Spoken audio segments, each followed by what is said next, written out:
Hi friends, তোমরা কেমন আছো? আশা করছি খুবই ভালো আছো। আমিও খুবই ভালো আছি। তো দেখতেই পাচ্ছ যে এটা হলো মা চান করাচ্ছে বিড়ালগুলোকে। তো এরকম 3টে বাচ্চা, তো তাদেরকে চান করাচ্ছিল মা। আর তোমরা অনেকে আমাকে কমেন্ট করেছিলে একটা টেনে ছেড়েছিলাম, টেনে আসার। তো সেই আমি তখন এসেছিলাম আমার শাশুড়ির কাছে।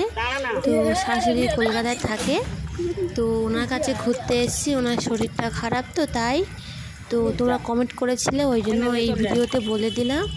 তো তোমরা প্লিজ কিছু মনে করো না। আর এই যে দেখতে পাচ্ছ, মা তো খুব বিড়ালকে ভালোবাসে, তো তাই জন্য এদেরকে চান করাচ্ছিল। অনেকদিন চান করানো হয়নি, গার মধ্যে নোংরা হয়ে গেছিল। তারপরে এটা হলো ঢাবুকে চান করাচ্ছিল, বড় বিড়াল। দেখো কেমন চুপ করে আছে, ওরও কিন্তু খুব আরাম পাচ্ছিল, ওই জন্যই চুপচাপ রয়েছে।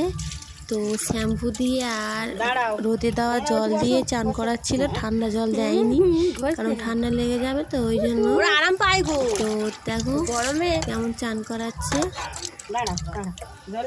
এই দিকে আবার পালাচ্ছে, মাথায় যে জল দিচ্ছে তখন কিন্তু পালাচ্ছে। দেখো ওই জন্য ধরে যেতে ছুট মারে। তো চান করালে কী হবে, ওরা কিন্তু আবার গিয়ে সেই ধুলো ঘাটছিল।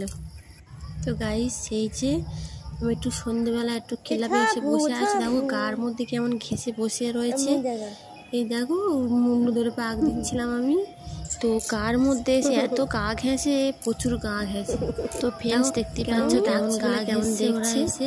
আবার হাতে আবার থাবা মারছিল, সে এমনভাবে গা ঘেঁষে। দেখো কেমন বলছি, তুই আমি খালি গা দিবি না, গার মধ্যে গায়ে টেনে হাত বোলাতে হবে। গরমের ভালো লাগে, গা ঘেঁষছে, ওর গায়ে হাত বোলাতে হবে, ওর খুব ভালো লাগে। তো ওরা গাইস ভিডিওটা কেমন হয়েছে অবশ্যই কমেন্টে জানিও। কেমন হলো